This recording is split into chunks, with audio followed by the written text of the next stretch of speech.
Do you ever wonder why people think first before taking an action? Or have you ever asked yourself on how people know if they are doing right or wrong? Hi everyone, we just want to take this time to thank you that you reached this educational video that will discuss ethics, particularly on moral, non-moral standards, and other related lessons. We are a team of dedicated, passionate, and hardworking individuals that are willing to share not just knowledge but also an enlightenment to your mind. We are students from Pamantasan and Lungsod ng Valenzuela, and we want this lesson to become more accessible to everyone. So if you're really interested on this lesson, sit back, relax, and enjoy this video. College students at a certain university were currently having their first day for their finals examination. A student who did study last night were certain that she will pass and have a good score. The next day, she was doubting herself that the information that she studied won't be enough, and the thought to cheat to make things easier came into her mind. At the end, she decided not to, as she thought and believed that it is wrong. Moral came from the word mores, which focuses on customs, habits, and normal forms of behavior that are found with a given culture. Morals also are a set of beliefs that people believe in and practice accordingly. It shapes a person's idea about right and wrong. To further elaborate, the scenario given showed that morals help a person in choosing a course of action whenever he is in a dilemma. It is the idea or opinion that's driven by a desire to be good. It refers to the beliefs what is objectively right but what is considered right for any situation. So it can be said that what is morally correct may not be objectively correct.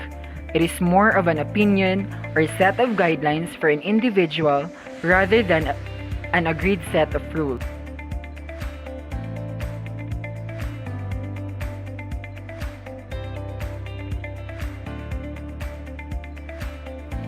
Moral and ethics are of high importance in determining the nature of a society or a culture.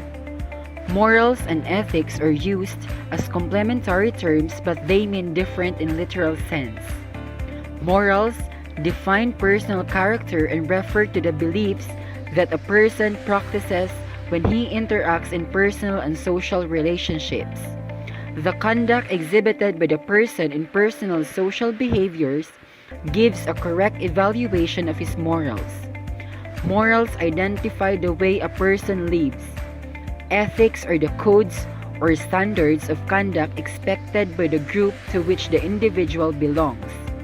In other words, ethics are the set of principles or the theory that decide a person's moral values. Ethics can also be defined as the manual defining the code of morals. The presence of qualities showing high ethics in a person is termed as morality. More commonly, people associate the term moral with a lesson learned from a story or a fable.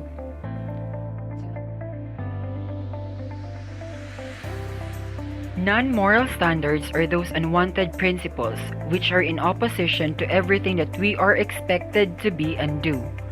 Likewise, non-moral standards are influenced largely by the constructs prescribed in our society. It can be a matter of taste or preference. Hence, a scrupulous observance of these types of standards does not make one a moral person. Violation of said standards also does not pose any threat to human well-being.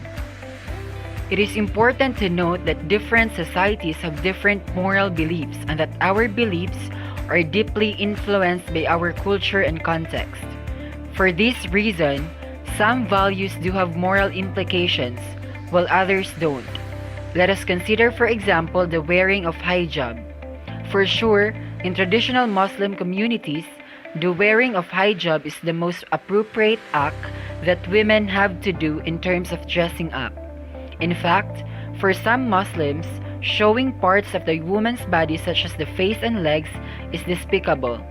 However, in many parts of the world, especially in Western societies, most people don't mind if women barely cover their bodies. As a matter of fact, The Hollywood canon of beauty glorifies a sexy and slim body and the wearing of extremely daring dress.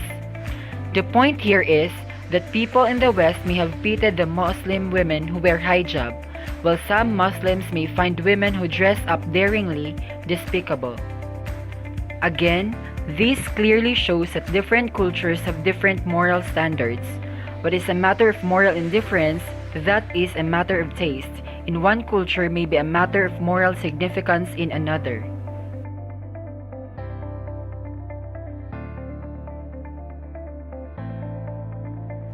What if someone told you their culture was the internet?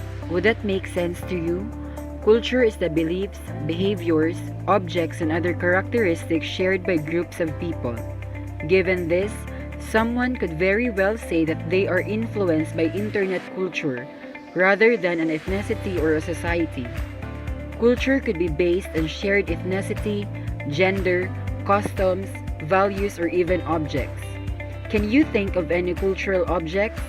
Some cultures place significant value in things such as ceremonial artifacts, jewelry, or even clothing.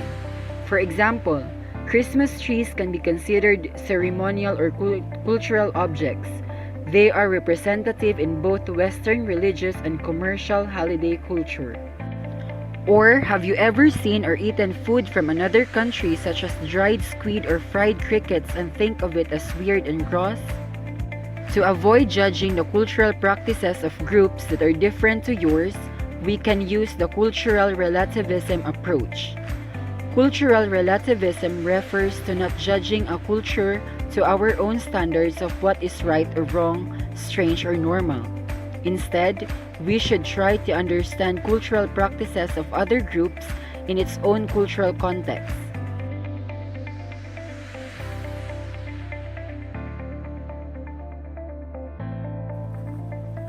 Have you ever watched a movie that shows a patient are being stripped of a life support machine? Or patient killed by the use of deadly medicine? These are just few examples of euthanasia. Euthanasia is a way for people to commit suicide by asking for help from other people. It is the reason why it is also called as assisted suicide. The doctor's deliberate assistance in implementing a patient's suicide plan is called as physician-assisted suicide.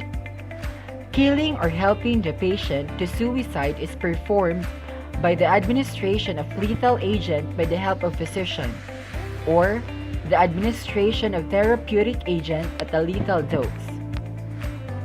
Why euthanasia is being performed? It is often performed on people who want to have peace in their lives. Other patients may experience a disease that can no longer be treated or there is no medicine to cure it. Undergoing euthanasia is the only way for other patients to alleviate or eliminate the pain they have been experiencing for a long time. In fact, State Premier Daniel Andrews was one of the advocates of euthanasia after the death of his father in 2016. Euthanasia is legal in other countries such as Australia, Belgium, Canada, Colombia, Luxembourg, Netherlands, Switzerland, and some parts of the United States. But it still have an issue about it and continues to receive criticisms regarding the killing of patients with or without consent. Now how about you? Do you think this is a moral act or non-moral act?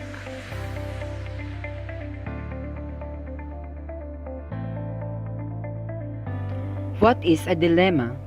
Dilemma is a situation wherein a person is forced to choose between two or more conflicting options, neither of which is acceptable. Moral dilemma. It is a situation where the moral agents are forced to choose between two or more conflicting options, neither of which resolves the problem in morally acceptable manner. 3 conditions that must be present in moral dilemmas. First, the agent of moral action is obliged to decide the best course of action. Second, there should be different courses of action to choose from. Third, no matter what action is taken, there are always moral principle that is being compromised. For example, Gia is a very religious person. Therefore, she pondered killing humans absolutely wrong.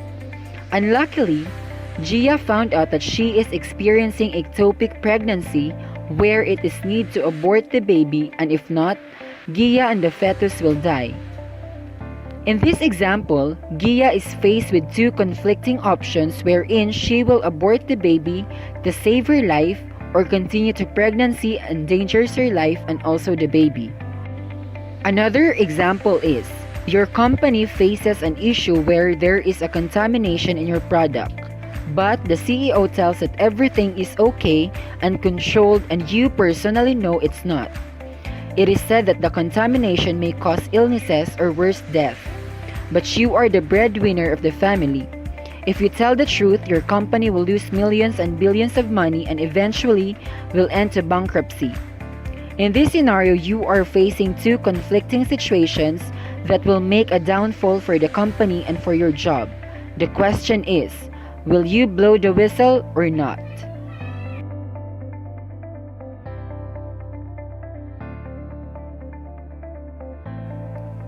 Have you ever experienced a difficulty in making decisions due to influence of other people? Like for example, every Friday night, you and your friends are going out and have a movie marathon, but you have a project that must be finished and pass it on the next day. Would you rather spend your time with your friends or finish your project? This is just a simple example to easily understand the Kanchen Model. Kanchen Model was developed by Immanuel Kant, a German philosopher. He is one of the most influential philosophers in the history of Western philosophy. He developed a model that shows how people decide and who influences an individual in decision making. It could result in good or bad thing. It depends on how people use their ethical consideration in decision making. These are the list that influences a person's decision making. First, political influence. Second, monetary influence. Third, pure self-influence. This is the ethical consideration that must use in decision making. It is called as ethical consideration triangle. Take a look at it.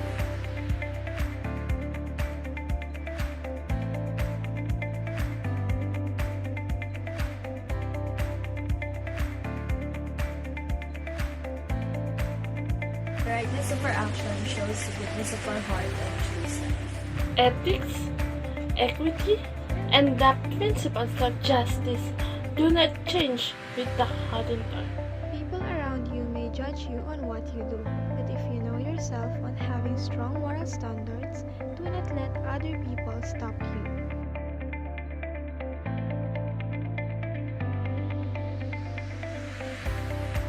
Good deeds should be done with intention, not for attention.